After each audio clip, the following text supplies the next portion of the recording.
que la conscience, dans son dynamisme, qui n'est autre que son idéal, ce pourquoi on ne ménage point d'effort, l'idéal est un véritable point d'ancrage, point commun au centre même de nos intérêts.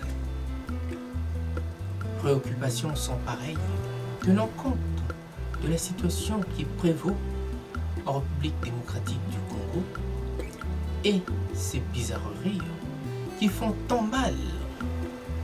On a beau dire, on a beau faire, soi-disant, tant de bonnes choses ont été faites auparavant, mais tant qu'on n'a pas la légitimité, cela est nul et non avenu.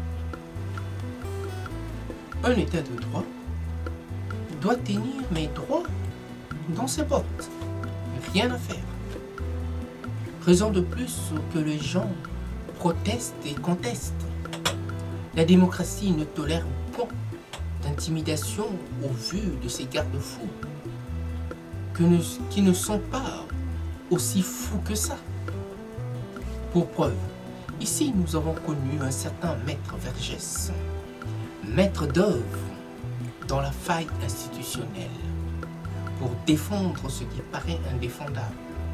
Voilà là le propre d'une démocratie qui se consomme, mais à la régulière. Les combattants sont et font partie de la République démocratique du Congo. Et par leurs actions, on interpelle plus d'un. En empêchant la mouvance actuelle en place de brouiller là la piste, de brouiller là les institutions en place, en reléguant le peuple au second plan. L'amour de la patrie est inscrit en chacun de nous, comme l'est notre ADN. C'est l'ADN de la patrie.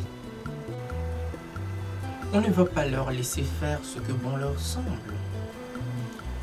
Acceptant la différence tant qu'elle ne nous conduit pas à notre perte, mais demeure complémentaire à cette recherche d'un mieux vivre ensemble dans un pays que nous avons en partage. Nul ne se bat sans motif. Il y a toujours une cause à effet. Et c'est le cas des combattants par la dénonciation de ce que d'autres n'osent dénoncer. Un crime à ciel ouvert qui s'opère à l'est de la République démocratique du Congo, dont on passe là mais sous silence, alors qu'il n'y a jamais eu autant de déploiement de force de la part de la MONUSCO, autant d'ONG qui sont là, autant de miroirs, véritables vitrines de la société congolaise dans sa complexité, de ce qui se passe en République démocratique du Congo, de la matière pour les médias, de faire cette cause génocidaire une cause vue à l'international pour en interpeller plus d'un. Et on dit que le Congo se perd dans des conflits sans queue ni tête. Ce n'est pas vrai. On veut voir le Congo se perdre. Non. On veut entraîner le Congo, mais dans sa perte. Affecté par cette indifférence apparente de la dite communauté internationale, qui pourtant est sur le terrain, mais semble faire fi de ne pas voir ce qui se passe.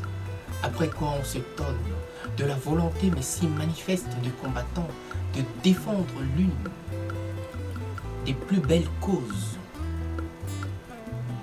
des plus justes qui soient, par des actions spectaculaires qu'il met. Nul n'est prêt à se voir dépossédé de ce qui lui revient de droit, en particulier ses terres et plus particulièrement une partie de la République démocratique du Congo au profit d'autres. Pas de coup de force à la Poutine. Voilà ce que les combattants ont réussi à faire valoir dans un premier temps. En deux, les institutions de la République qui s'en mêlent les pattes pour avoir été mises sous l'autorité quelconque et aujourd'hui sous haute pression, que tout leur échappe sans qu'ils ne se rendent véritablement compte. À comptabiliser ce peu, on voit bien où le bas blesse. Nous tenons à la paix comme à la prunelle de nos yeux et nous demandons là un moratoire. Un moratoire pour faire face à cette incompréhension, mais totale, de ceux qui voudraient nous maintenir en esclavage. Où est la communauté internationale dans tout ça? Où sont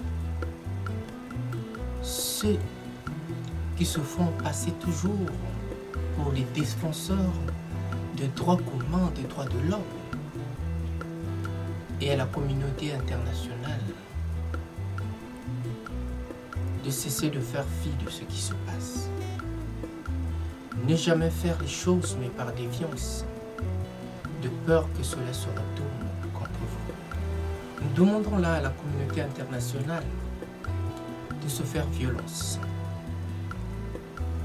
et de dire une fois pour toutes, ça suffit, pour que les choses redeviennent à la normale.